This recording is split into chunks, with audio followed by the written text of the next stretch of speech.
हमारे बीच ही हमारे council member homeopathy के चंडीगढ़ से सीधे आए हैं, डॉक्टर आकाश। ये आज होम्योपैथी के बारे में हरियाणा में क्या गवर्नमेंट कर रही है इसके बारे में विचार करेंगे। अभी तो गवर्नमेंट ने शुरुआत हुई, हमारी 2 ही महीने हुए हैं, नोटिफिकेशन आएगा उसके बाद हम काम करेंगे। और जो आज डॉक्टर अजय मेहरा ने जो काम किया है, जो स्टेप उठाया है, ये एक सराहनीय कदम उठाया जो होम्योपैथी को ऊपर तक लेके जाएंगे आगे तक। Welcome to all of you, all the respected doctors, my seniors, my juniors and my colleagues, and the respected doctors coming from all over Haryana and NCR. So I want to welcome Dr. Sunil sir from Kolkata. He is my chief speaker in this year. So I want to present him. Okay, sir, please come.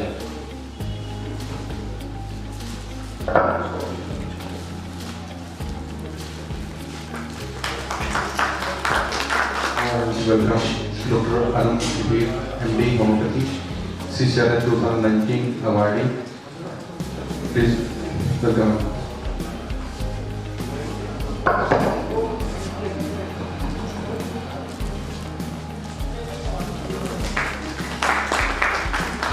I want to welcome Dr. Satyaji sir and our newly elected council member from CHSM Haryana, Dr. Akash Varma. Consider the future.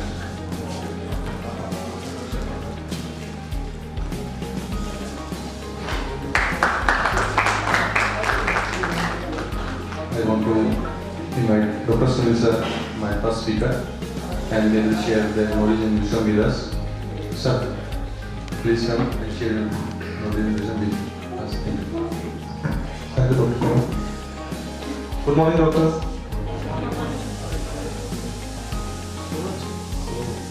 Without taking more time, let's start our medical education again. I express my gratitude to all of my teachers, especially Dr. Pankaj Bhattacharya sir, who taught me well about how to select a medicine according to pathological symptoms of the patient. And more my patients who on daily basis teach. So, today, as Dr. Paul decided, we will talk about homeopathic approach in skin diseases. Because today I could show you some cases, very rare cases of DMD and other diseases. But in your clinical practice, you have to deal with 90% you have to deal with the common diseases. And if you don't know how to deal with them, you will not be a successful doctor. That's it. What is this? Anybody from the audience? Yeah, it is real means it is not a bluff. You will get the chance to win a 10,000 rupees software from answering. Yeah, anybody from the I added these slides also because Dr. Paul told me that some of allopathic doctors are also coming here. So I had to add these diagnostic things because they समझ नहीं पाते कि homeopathy में हो क्या रहा है यहाँ पे.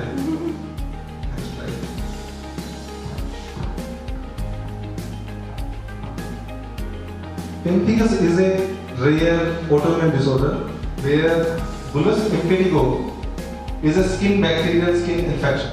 कि हम अपनी पूरी क्लास से बहुत ज़्यादा आगे चले गए हैं, हमारे पास सब बुक है, हमने वो पढ़ी.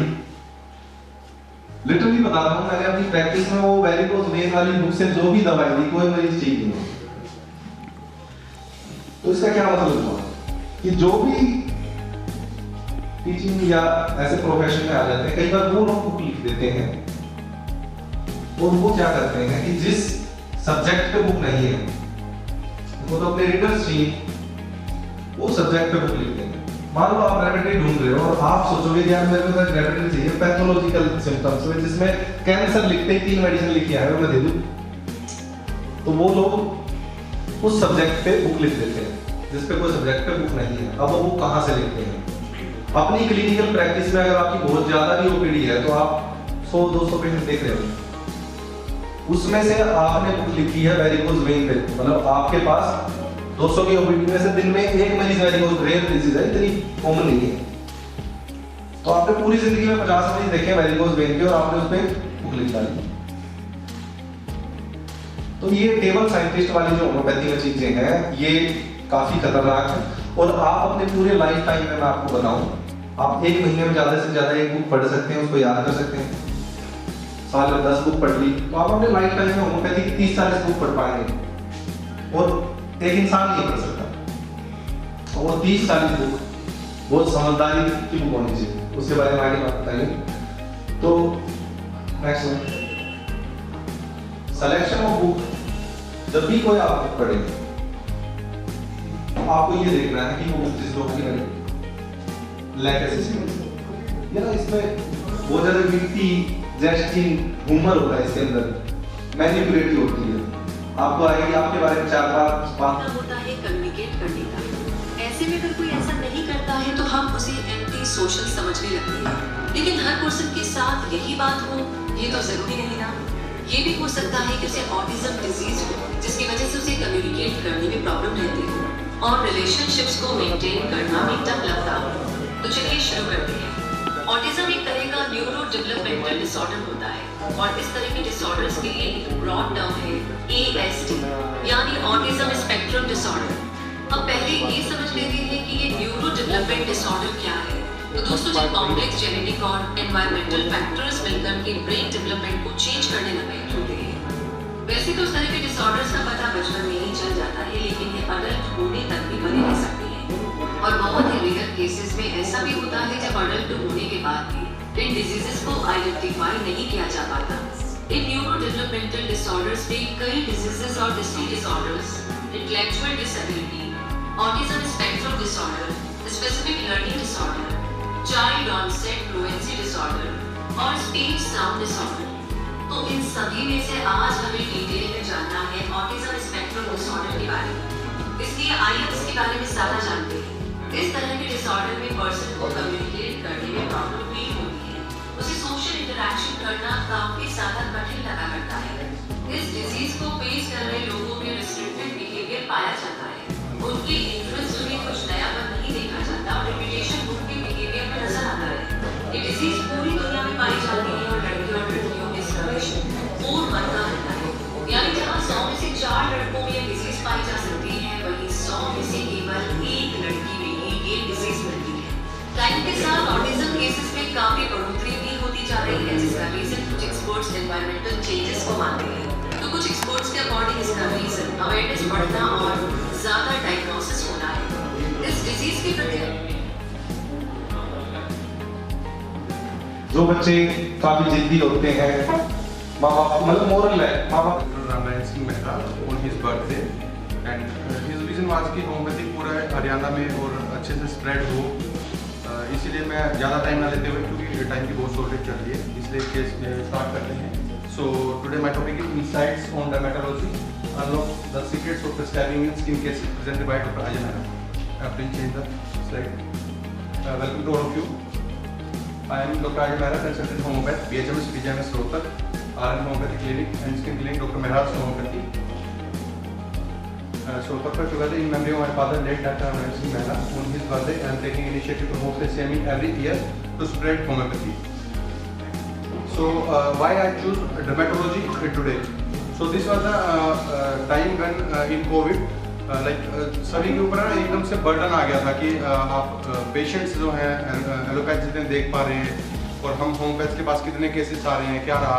तो उस टाइम पे मैंने क्या किया, मेरा जैसे सुनील सर से मेरी डेली डिस्कशन होती थी, तो सर बोले कि आप ना इन केसेस को आप रिकॉर्ड करना शुरू कर दो। So that was the time in second wave of Covid 2021 I work 2300+ patients in dermatology, and after next year 22 I see 3500 plus cases in dermatology, and recent years 2023 4700 plus cases। ये सिर्फ मैं डर्मेट के थे, इससे अलग जो अदर सिस्टम के cases हैं वो ऑटोलॉजिकल अगर उन पेशेंट्स को हम एनालिसिस करेंगे then they will display traits such as irritability, stub bones and a tendency to suppress emotions। जो साइकोटिक मियाज्म के अंदर होता है। Next slide, syphilitic मियाज्म basically it is associated with destructive and deep-seated process in the body including severe skin conditions. Dermatological conditions linked to syphilis include syphilis, deep ulcers, necrotic skin conditions, and psychologically if we analyze the patient, then we will see lack of empathy, aggression, used to suppressed emotion and destructiveness all over the body region, painful or touch, mild itching, aggression. मैंने कभी ऐसा case नहीं देखा था अपनी life में, ये मेरा पहला केस था। So जब मैंने हिस्ट्री ली पेशेंट की, then what I find, first eruption sore after injury, पहले बच्चों को यहाँ पे एक चोट लगी थी, उसके बाद एक इरप्शन होता है। पेशेंट यूजुअली क्या करते हैं कि उन्होंने स्टोर पे गए, एक क्रीम ली, वो लगा दी, अब ये नहीं पता कि क्या क्रीम लगेगी, तो वो फील नहीं हो रहा था। Then parents took children to some quack, और उसने क्या किया यहाँ पे स्टीरॉइड्स के इंजेक्शंस दे दिए यहाँ पे इसी तरह के। तो हम होम्योपैथ्स के पास ऐसी पावर है एक होम्योपैथी में कि हम ऐसे केसेस को बचा सकते हैं। सो remedy prescribed bye silicea, psoriasis है तो उसकी स्पेसिफिक जो है मोडालिटीज़ के बेसिस पे मेडिसिन आ गई, और अगर मैं उन पर जाऊँगा तो बहुत ज़्यादा टाइम चला जाएगा, क्योंकि सुनील सर ने और अनु मैम ने एक्जिमा और सोरियासिस को पहले इतना अच्छे से उधेड़ के रख दिया, तो मेरे बोलने के लिए कुछ बचा नहीं है। तो मैं बस एक नेक्स्ट केस पे आना चाहूँगा, मोर इन विंटर सीजन से। तो विंटर्स में एग्रेवेट हो रहा था पेशेंट का, ये कंडीशन थी पेशेंट की, आप देख सकते हैं कितना बुरा हाल होगा इस पेशेंट का। ये जनरल थे, तो इसमें फिजिकल अपीयरेंस बहुत मैटर कर रही थी। ओबीज पेशेंट था, डार्क डिस्कलेशन थी, फिजिकल जनरल में appetite, chapati, desire, sweets, aversion, brinjal, bottle gourd, green veggies, thermal coat था, 4 to 5 glasses of water, sleep disturbed, stool twice a day, being normal,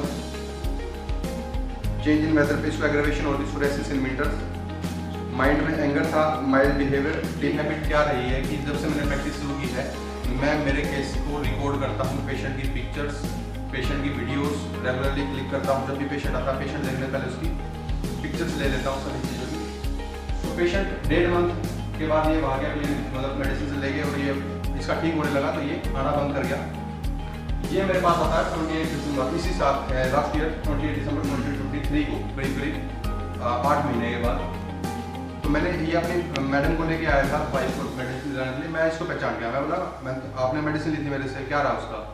कहता sir मैं ना बिल्कुल ठीक हो गया। उसके बाद मैंने सोचा कि मैं दिखाने क्यों आऊँ। सो मैंने पेशेंट की फिर फोटो ली, ये पेशेंट की कंडीशन। एक केस हो गया कि हमारे पास ट्रीट नहीं हो सकता, आप इसको होम्योपैथी में दिखा लें।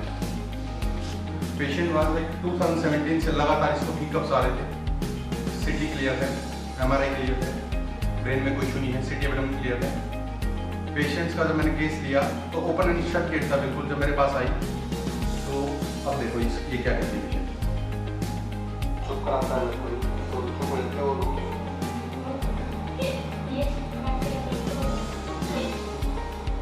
गुस्सा कर रहे हो आपके घर वाले,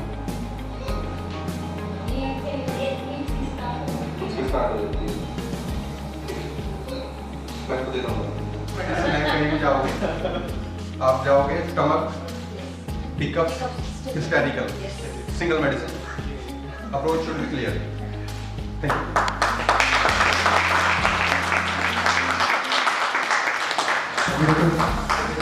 अपने केसेस शेयर करेंगे उसके बाद। जो लोग भी आप लोग आपसे जुड़े हुए हैं वो इस बात को जानते हैं कि आपसे 5 मिनट बात करने के बाद भी they get to know little or more about clinical practice. Thank you so much. Coming up next is our another speaker, the last speaker of the evening. He is none other than Dr. Satyajit Kuchar. He is such a busy practitioner practicing at Akola, Maharashtra. हमारे पास सिर्फ speaker, clinician ही नहीं, musician भी हैं, writer, author भी हैं। जो लोग जानते हैं उनकी कुछ बुक्स पब्लिश भी हैं, कुछ आगे आने में पब्लिश होने वाली है। और सर की इतनी बिजी प्रैक्टिस है कि वो दिन के 200 पेशेंट्स के आसपास देखते हैं every day, and his approach is very very straight forward. मुझे आप सब लोगों से स्टैंडिंग ओवेशन नहीं बनता था डॉक्टर सुनील सर के लिए, डॉक्टर आनंद मैम के लिए और डॉक्टर अजय सर के लिए। स्टैंडिंग ओवेशन बनता है भाई, सुन रहे हो आप लोग? Standing ovation.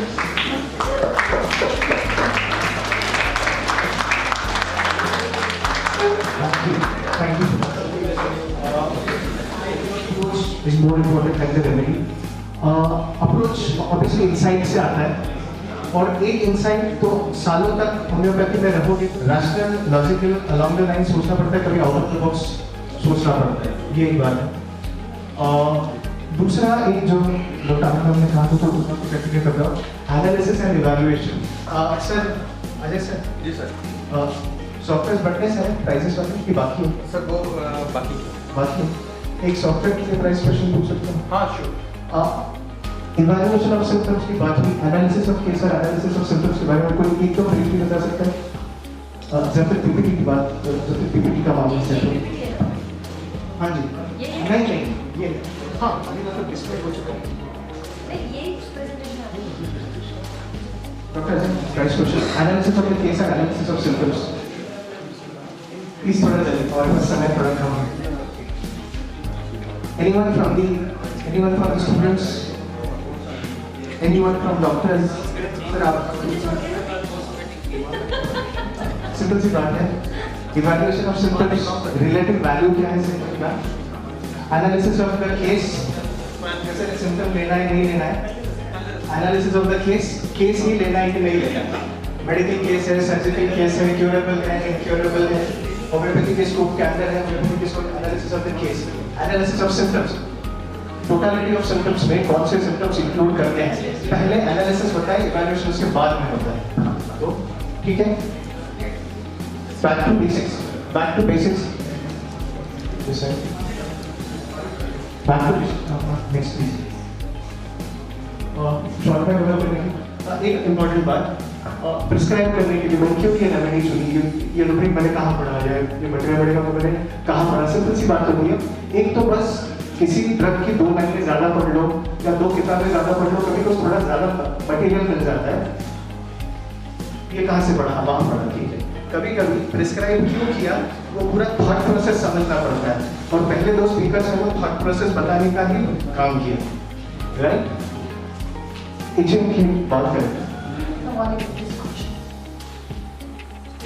Skin tags जो है, they can be get better lifestyle, like what's the skin development? The skin tags are visible in cases of dermatologist. Very common. Yeah. aging. Basically, yes. आपको सॉफ्टवेयर ऑलरेडी है, आपके पास आपको software की tags are over growth of the skin, जैसे कि इन्होंने कहा, sometimes they are part of the aging process, sometimes they are hereditary, sometimes they are associated with diabetes, or sometimes they are associated with history of that. Master Hanuman has cured a case of what with chamomilla. So there's nothing on merely specific. बहुत ही कम cases Master Hanuman ने देखे हैं. Brain का clinical repertory है जो बहुत busy practice में, जब उस रेपर्टरी में आपको मिलेगा कि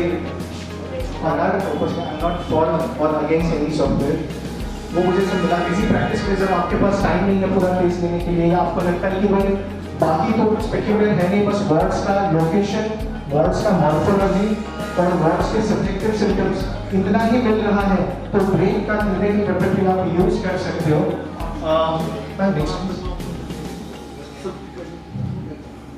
Next please. Next please. Next please. Next please. Next please. Next. Next. Next.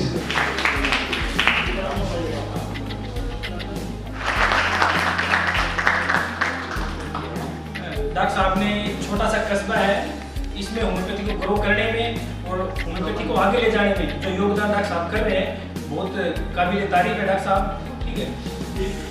और भाई मेरी जिंदगी का फलसफा मेरी शर्तों के सिवा कुछ नहीं, कि ये किया नहीं, वो हुआ नहीं, ये रहा नहीं और मैं रहा नहीं।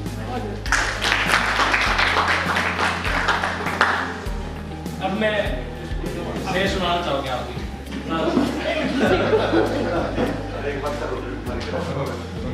चीता ही कह दें।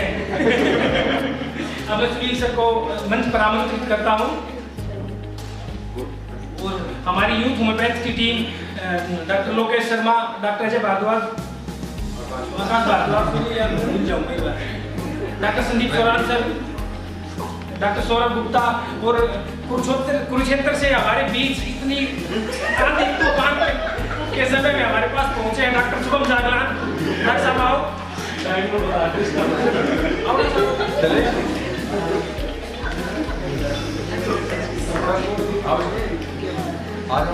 हमारी उम्र पकड़ के इतने इकट्ठे हो गया है सारे के सारे।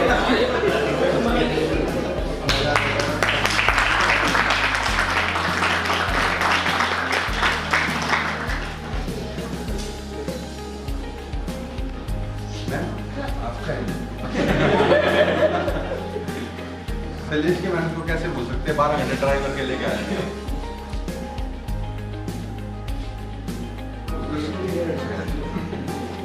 डरना मत पीछे बॉस, ये ऐसी है अपनी बस ये खाली के तो डॉक्टर से कंसल्ट करके हमारा केस स्टडी हुआ मेरे बेटे का। वो आई कॉन्टैक्ट नहीं देता था, पूरा हाइपर एक्टिव रहता था, बात नहीं करता था, किसी चीज़ के लिए इमिडिएट भी नहीं करता था, पॉइंटिंग भी नहीं करता था। लेकिन एक मिनट राज कीजिए, आगे क्या बढ़िया। उसने पैर के ऊपर एक बनियान लपेट रखी थी, बनियान के ऊपर एक प्लास्टिक का पट्टी लपेट मतलब एक बड़ा पैकेट लपेट रखा था, उसको धागे से लपेट रखा था। And I was so curious कि ये खोलेगा तो इसमें से क्या निकलने वाला है। कोई सी video please how look dry बड़े बड़े धागे डोरे लपेट रखे उसने उसको रोकने के लिए। नेक्स्ट वीडियो है क्या? ऑलराइट नेक्स्ट यू सी उसने जब खोला तो लिटरली पानी बह रहा था, मतलब कहीं गीला हो गया और इतना स्मेल आ रहा था। It was so offensive, you can see, देखो उसमें से पानी बहता रहता है। बोले रात भर में 4 बनियान बदल देता हूं मैं। रिकरेंस है, सब कुछ कर चुका है। बोल रहा है जैसे ही बनियान हटाया पानी बहना उसमें शुरू हुआ। बोले डॉक्टर साहब 4 से 5 बार तो बनियान रख के बनाता हूँ मैं। मेरी बीवी का यही काम रहेगा, उन बनियानों को धोना, सुखाना और दोबारा से फिर बांधना। हर रात के 4 बनियान चाहिए मुझे। दिस इज इट इंटरेस्टिंग मेरे लिए भी। मतलब I just started my practice in taking a case like this. Let's move forward. अब कंबाइन करेंगे द सिम्पटम्स, ऑब्जर्वेशंस और एग्जामिनेशन बता दें बेसिक। इरेक्शन के दोनों पैरों के पानी दोनों पैरों से गिरा था, लेफ्ट वाले में ज्यादा था और 10 साल से था। कभी कोई दवा कोई उसको फायदा की तो की, नहीं की तो 6 महीने के बाद इट वाज कमिंग अगेन। और हो रहा था इतनी खुजली होती है uncontrollable. There was a desire to scratch. इतना पानी गिरने के बाद भी वो पन्नी के अंदर उंगली डाल के खुजाना चाह रहे थे। And the discharge was watery. मतलब मेरे से तो बैठा ही नहीं। I am a very sensitive remedy whatever it is. I can not tolerate odour. अच्छी भी नहीं बर्दाश्त होती मुझे और मतलब मुझे बैठा नहीं जा रहा था। It was so unfair you know patient के सामने if you start behaving that it is very disagreeable. Next please. बस इतना ही केस है जो आपने देखा। Coming up to family history, पूरी फैमिली में there was eczema and eczema. Father को ग्रैंडफादर को दूर तक पूछो, उसने बोला eczema runs in our family. Next please. उल्टी भी बहुत जरूरी है। मैं बोगस कहा की बहुत बड़ी फैन हूँ और मुझे ऐसा लगता है कि केस में हो सकता है कहीं ना कहीं आप माइंड को लेने में, रूब्रिक्स को लेने में, स्मॉल रूब्रिक्स, बिगर रूब्रिक्स, क्रॉस रेफरेंसेस को लेने में आप गड़बड़ कर देंगे। और कुछ चीज़ें जो कभी छूट नहीं होती वो है फिजिकल जर्नल्स, वो है कॉजेटिव मोडालिटीज, वो है आपके एग्रीवेशन एमिलिएशन, वो है आपके डिस्पोजिशन टेम्परामेंट। ये चीज़ें कभी छूट नहीं होती। And miasm most of the time, because अब तो मायाज़म बहुत ही ऑब्जेक्टिव सिम्टम हो गया। आप देखकर भी बता सकते हैं कि पेशेंट किस स्टेज में।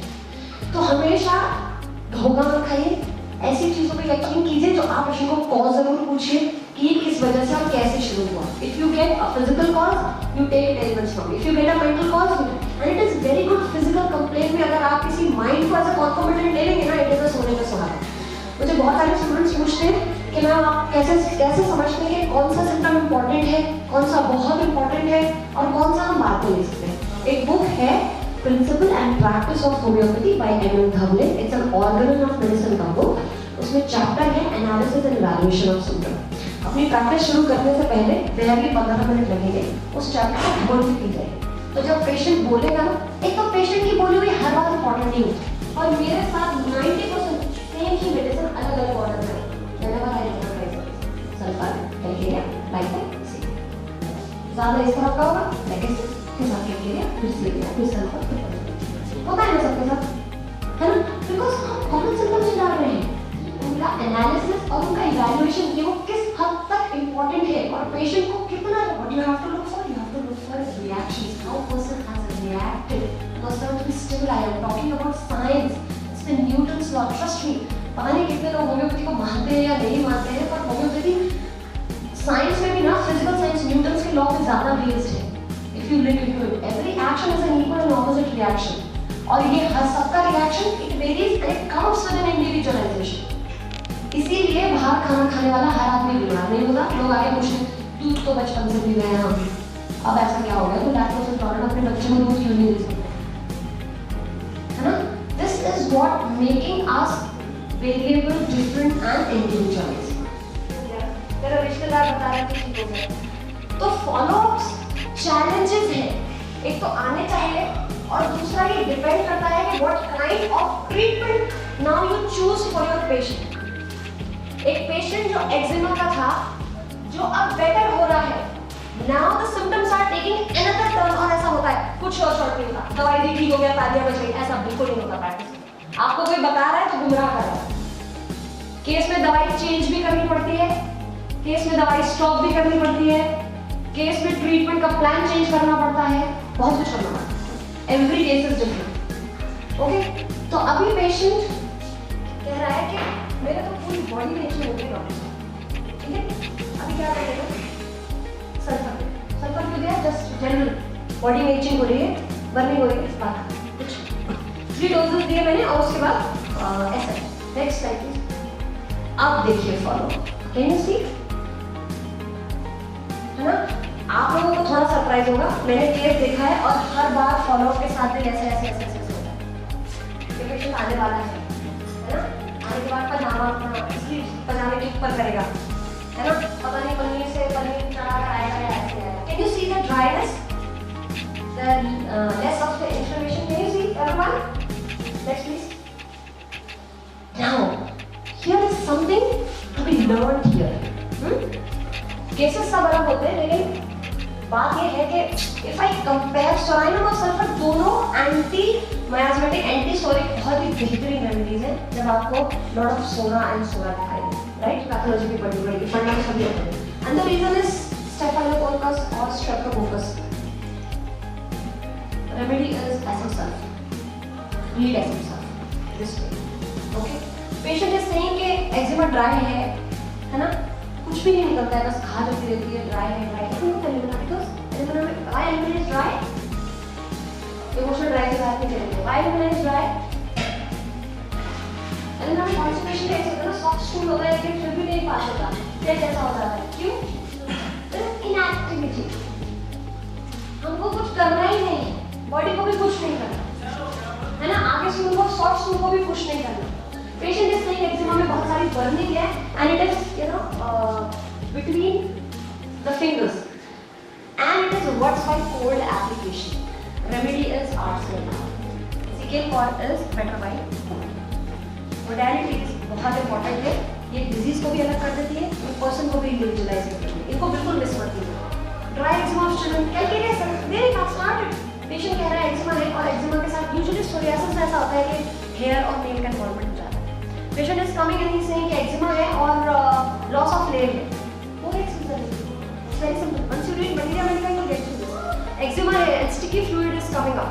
Palms, sores, as awareness that most of the people they get their so many little things like abscess, corn, fissure, fistula operated, but in homeopathy we treat them with our sweet pills only. So regarding cone and calluses, because it's very painful because it's like a cone, and in the dermis part it is very painful. Yes.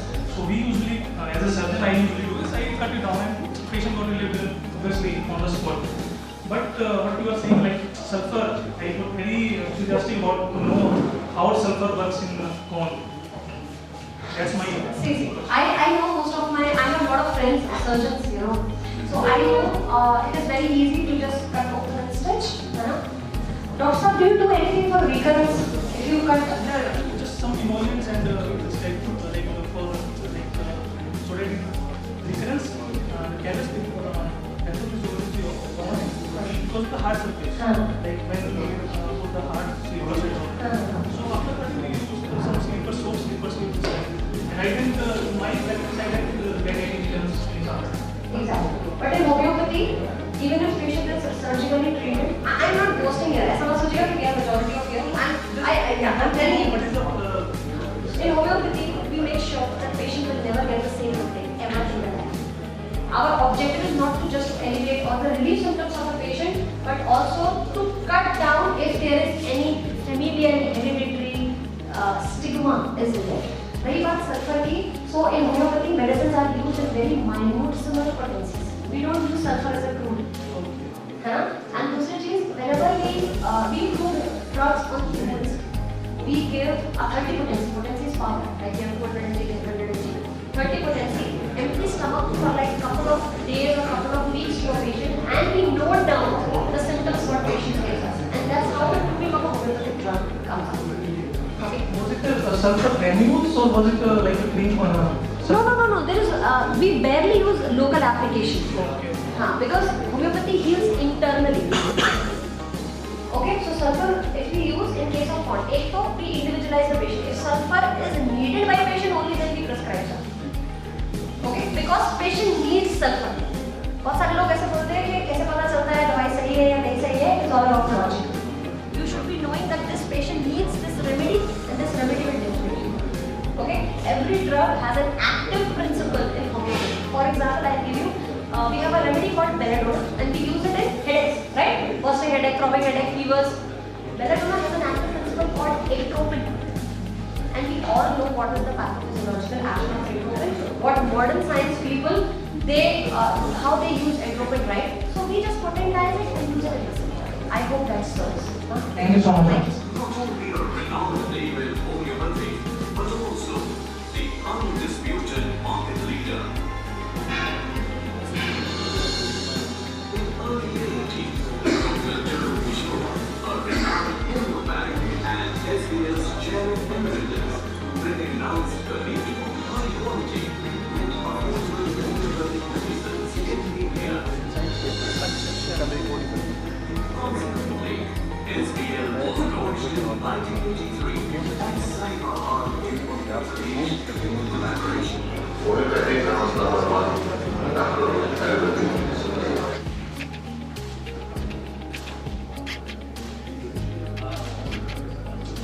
Doctor साहब नमस्कार, स्वागत है आपका हमारे channel पे। Doctor साहब आपका शुभ नाम और आप कहाँ से हैं? मेरा नाम डॉक्टर सुनील है और मैं बहादुरगढ़ से हूँ, दिल्ली एनसीआर से। और हाँ जी, आपने अपनी कहाँ से पढ़ाई पूरी करी और कहाँ से डॉक्टर बने और क्या आप एमडी भी हैं? मैंने BHMS Rohtak PGI MS university से पास आउट किया है और उसके बाद मैंने 2 इयर्स का डायबिटीज़ में ये लिवरपूल यूनिवर्सिटी से अलग से डिप्लोमा में किया है। जैसे डायबिटीज आजकल कॉमन सी हो रही है, तो इसमें क्या क्या सावधानियां करनी चाहिए या क्या क्या मतलब कुछ बताइए हमारे दर्शकों को इस बारे में। देखो, अगर डायबिटीज़ अगर मैं आपसे पूछूं कि दुनिया में सबसे ज़्यादा लोग किस बीमारी से ग्रसित हैं या सबसे ज़्यादा मौतें किस चीज़ को खाने से होती हैं, तो आप सोचेंगे कि वो अल्कोहल होगी या फिर वो तंबाकू होगा, पर ऐसा बिल्कुल भी नहीं है। सबसे ज़्यादा जो दुनिया में मौतें हैं वो शुगर खाने से और चीनी खाने से हो रही है। और डायबिटीज़ अपने आप में इतनी बड़ी बीमारी है कि अगले 10 सालों में इसको महामारी घोषित कर दिया जाए, उस लेवल पे पहुंच जाएगी। जैसे अब कोरोना आया था तो बहुत सारे लोगों को हो गया था ना, ऐसी डायबिटीज़ जो है वो शहर में हर 12वें इंसान को है। जी। हाँ, तो एक तो इसका रेशो इतना ज़्यादा है जी। और हर ऐसा माना जाता है कि आजकल तो कि हर 10 में से एक जो प्रेगनेंसी भी हो रही है उसमें भी डायबिटीज़ डायग्नोस हो रही है। तो और जितने आपको मैं बताऊं किडनी पेशेंट हैं, किसी से भी आप पूछें तो 90% किडनी फेलियर का कारण भी डायबिटीज़ है। तो डायबिटीज़ तो अपने आप में एक बहुत बड़ी बीमारी है जो शरीर के हर एक अंग को अफेक्ट करती है और हर एक चीज़ को जो लाइफ स्पैन है ह्यूमन बीइंग का उसको काफ़ी कम करती है। डॉक्टर साहब देखा गया है कि कई लोग शुगर भी नहीं खाते, मीठा भी ज़्यादा नहीं खाते, फिर भी उनको होती है, ऐसा क्यों सर? इसके बारे में वैसे तो आज का हमारा टॉपिक भी है, उसके लिए पूरी बहुत बड़ी मैनेजमेंट है इसके पीछे। अगर मैं आपको पूरा बताता हूँ तो खाली शुगर जो आप जितना खाते हैं, अगर आप पूरे दिन में उतना यूज़ नहीं करते हैं तो वो स्टोर होगा। मान लो आपने मीठा खाया तो मीठा हमें पावर देता है काम करने की, भागने की, दौड़ने की। आपने रोटी खाई जिसमें कार्बोहाइड्रेट होता है, ग्लूकोज होता है, और आपने उसको यूज़ नहीं किया, उस एनर्जी को यूज़ नहीं किया, तो वो स्टोर हो जाएगी शुगर के। एक टाइम पे शरीर के वो थ्रेशोल्ड लेवल को भी क्रॉस कर देगी, और जब वो लेवल को क्रॉस कर देगी तो आपकी डायबिटीज़ को कंट्रोल करने वाली जो क्षमता है वो भी खत्म हो जाएगी। डॉक्टर साहब, जैसे कि आप कई बार कई डॉक्टर्स कहते हैं वीट मत खाओ, चावल मत खाओ, तो सर फिर खाएं क्या? अगर आटा ही नहीं खाएं, चावल ही नहीं खाएं तो फिर पेट कैसे भरेगा इंसान? फास्ट फूड आप नहीं खाने देते तो फिर खाने क्या दोगे आप? सबसे बढ़िया बात तो ये है कि हम इस युग में पैदा हुए हैं जब हर बात का ये पता है कि कौन सा खाना किस काम आता है। खाने में मोस्टली 3 चीज़ें होती हैं, कार्बोहाइड्रेट, प्रोटीन और फैट। अब आज के इस युग में हमें ये पता है कि कार्बोहाइड्रेट का क्या काम है। कार्बोहाइड्रेट का काम है जो हमारे बूढ़े लोग काम करते थे खेतों में, वो काम करने की जो एनर्जी है वो कार्बोहाइड्रेट देता है, और कार्बोहाइड्रेट का सोर्स है रोटियाँ। जो आपने पूछा चावल, मैदा, रोटी, वो कार्बोहाइड्रेट है। दूसरी चीज़ है प्रोटीन। प्रोटीन हमें देता है बॉडी बनाना। जो बॉडी बिल्डिंग प्रोटीन खा रहे हैं ना, जी। फिर फैट होता है हमारी, मोटा मोटी समझा रहा हूँ ना, कि आपकी चमड़ी को वो मोटा कर देता है फैट। उससे क्या होता है, जो पहले के लोग थे उनको कोई सनस्क्रीन लगाने की जरूरत नहीं पड़ती थी, तो फैट का अपना ये यूज था। अब आज के युग में आप डाइट तो लेना चाहते हैं पुराने लोगों वाली, कि मेरे दादा तो बहुत घी खाते थे, मेरे दादा तो बहुत ज़्यादा मीठा खाते थे। आप उन जितना काम नहीं करना चाहते, तो वो चीज़ अगर आप डाइट तो ले रहे हो काम करने वाली, और जो अपना आपका डेली रूटीन है वो है बैठने वाला, तो आपको बीमारियां होंगी। अगर आपका बैठने का ज़्यादा काम है तो आप प्रोटीन, फाइबर या विटामिन ज़्यादा खाएं, ये तो कॉमन चीज़ है। और ये बात अगर आपकी और मेरी उस युग में हो रही होती तब इस बात का पता नहीं था, तब तो लोगों को पता नहीं था क्या खाएं क्या नहीं। आज सब बात क्लियर है। फिर भी अगर कोई अपनी डाइट को चेंज नहीं कर सकता तो वो रूढ़िवादी है, वो लकीर का फकीर है, उसको कोई डॉक्टर सुधार नहीं सकता। और डॉक्टर साहब, जैसे कि कई लोग कहते हैं कि हम मीठा नहीं छोड़ सकते, मीठा खाने के शौकीन होते हैं, और जैसे कि मैं भी हूँ मीठा खाने का शौकीन, तो हमारे जैसे लोगों के लिए आपके पास क्या संदेश है कि कैसे हम इसको कंट्रोल करें और क्या करें? देखो, सबसे पहले तो आप अपनी सोच को बदल लें एक बार। अगर मान लो मैं डॉक्टर हूँ, मैं डेली देखता हूँ लोगों का बाहर का खाना खाने से पेट खराब होता है, तो एक बार सोच बदलने के बाद आपको वो खाना खुद ब खुद अच्छा नहीं लगेगा। सबसे पहली बात है, हमें अपने आप को बदलना पड़ेगा। दूसरी बात, मीठे के जो नेचुरल सोर्सेज हैं, जैसे कि आपके फ्रूट हैं कितने भी मीठे, वो मैं किसी में के मना नहीं करता। आप कितना आम खाएं, कितने कोई भी फ्रूट खाएं, मैं कभी मना नहीं करता। दूसरा, अगर आपको ज़्यादा ही मीठा एकदम छोड़ने में प्रॉब्लम हो रही है तो आप खजूर वगैरह को सुखा करके उसका पाउडर बना लें, अपने दूध में उसको घोल के ले लें। तो आप नेचुरल सोर्सेज का इस्तेमाल ज़्यादा करें, ना कि आप चीनी का इस्तेमाल करें। और एक ऑप्शन मैं लोगों को देता हूँ, भाई अगर आपका मन है मीठा खाने का तो आप कितना भी मीठा खाएं, मैदा खाएं, आपको उतनी ही मेहनत करनी पड़ेगी। आपको दिन में 2 किलोमीटर 3 किलोमीटर दौड़ लगानी पड़ेगी। दौड़ नहीं लगा सकते तो चलना पड़ेगा, फिर आप मीठा खा सकते हैं, मुझे कोई प्रॉब्लम नहीं। और हमारी जनता को हमारे चैनल के माध्यम से क्या संदेश देना चाहेंगे आप? ये हमारे देश का हमारा बहुत बड़ा भाग्य, ये हमारा बहुत बड़ा मतलब फॉर्चून है कि हम ऐसे देश में रहते हैं जहाँ पे बहुत सारी नेचुरल पैथीज को हम यूज़ कर सकते हैं। अगर आप अमेरिका में रहते, कहीं और देश में रहते, तो आपको ये आयुर्वेदा, होम्योपैथी, इनकी सुविधा नहीं मिलती। आपके पास एक सेकंड ऑप्शन है। आजकल बहुत सारी बीमारियां हैं, जैसे arthritis, autoimmune disorder, diabetes, BP की आप समस्या ले लें, तो डॉक्टर आपको कहेंगे जी ये गोली आपको ज़िंदगी भर खानी पड़ेगी। पर आपको इस देश में ये ऑप्शन है कि आप दूसरी पैथीज़ का इस्तेमाल करके और अपनी मैनेजमेंट को सुधार करके आप इनको बिल्कुल ठीक कर सकते हैं। थैंक यू डॉक्टर साहब, आपने मुझसे बात करी, आपका बहुत बहुत शुक्रिया। डॉक्टर साहब नमस्कार। आप सभी को नमस्कार। डॉक्टर साहब, स्वागत है आपका हमारे चैनल पे। Thank you sir. आज का जो ये प्रोग्राम है ये क्या है और इसकी क्या जरूरत पड़ी और क्यों करा गया ये? देखिए सर, जो एक ये CME है, कंटिन्यू मेडिकल एजुकेशन, और ये टॉपिक हमने आज चूज किया डर्मेटोलॉजी। और ये मैंने इसीलिए चूज किया है क्योंकि मैं डर्मेट में इसके अंदर प्रैक्टिस करता हूँ। होम्योपैथी में ज़्यादा केसेस मैं डर्मेटोलॉजी के देखता हूँ। आज स्टैटिस्टिक्स भी आप लोगों को यहाँ पे शो करूँगा, जो केसेस मैं यहाँ पे रिप्रेजेंट कर रहा हूँ। आज पूरे हरियाणा से, दिल्ली से, NCR से बहुत सारे डॉक्टर्स आए हैं, और जो मेन स्पीकर्स हैं हमारे 3, डॉक्टर सुनील और डॉक्टर अनिल जहीर जो पुणे से आए हैं, और डॉक्टर सत्येंद्र कुचरे जो नागपुर से आए हैं। तो हम क्या करते हैं इसके थ्रू डॉक्टर्स के बीच में अवेयरनेस, अपनी जो केसेस होते हैं उनको नॉलेज शेयर करते हैं एक दूसरे के साथ, ताकि मेडिकल एजुकेशन को ज़्यादा से ज़्यादा इसमें बढ़ावा मिले। तो डॉक्टर साहब, ये जो प्रोग्राम आप कर रहे हैं जी, इसका क्या उद्देश्य है और ये क्यों करना जरूरी है? सर इसका उद्देश्य इसलिए जरूरी है क्योंकि जितने भी डॉक्टर्स हैं जो अदर पैथीज के हैं, हम होम्योपैथ जितने यहाँ पे आज इकट्ठा हुए हैं, हमारे अलावा यहाँ पे मॉडर्न मेडिसिन जो डॉक्टर्स हैं, BMS हैं, MBBS हैं, अदर पैथीज के डॉक्टर हैं, वो भी आ रहे हैं, ताकि हम उनके साथ नॉलेज शेयर कर सके। अपनी अप्रोच हमारी होम्योपैथी की स्किन केसेस को लेकर क्या रहती है, जो ऑटोइम्यून डिजीज है जैसे सोरियासिस है, एक्जिमा है और अदर जो केसेस होते हैं, उनके अंदर जो अलग पैथीज काम करना बंद कर देती है। हमारे पास पेशेंट बिल्कुल बिगड़ी अवस्था में आता है, तो वो पेशेंट उतनी बिगड़ी अवस्था में ना जाए, उससे पहले ही अगर हमारे पास पहुंच जाए, तो वो जो नॉलेज है हम अपने केसेस के थ्रू यहाँ पे सभी के साथ शेयर करेंगे। सर, होम्योपैथिक ही क्यों की जाए? आयुर्वेदिक भी है और एलोपैथिक भी है और भी मतलब बहुत है, तो ये होम्योपैथिक ही क्यों? सिस्टम सारे हैं। होम्योपैथी में जो सुपीरियरनेस है वो किसी सिस्टम में नहीं है अभी तक। 12th तक मैं भी चाहता था कि मैं भी MBBS डॉक्टर बनूं और मुझे भी होम्योपैथी की नॉलेज नहीं थी। जब होम्योपैथी में एडमिशन हुआ, नॉलेज ली, सिस्टम को देखा, सिस्टम टेस्ट करा, दवाइयाँ खाई, उनके रिजल्ट देखे, they are far better than any other system.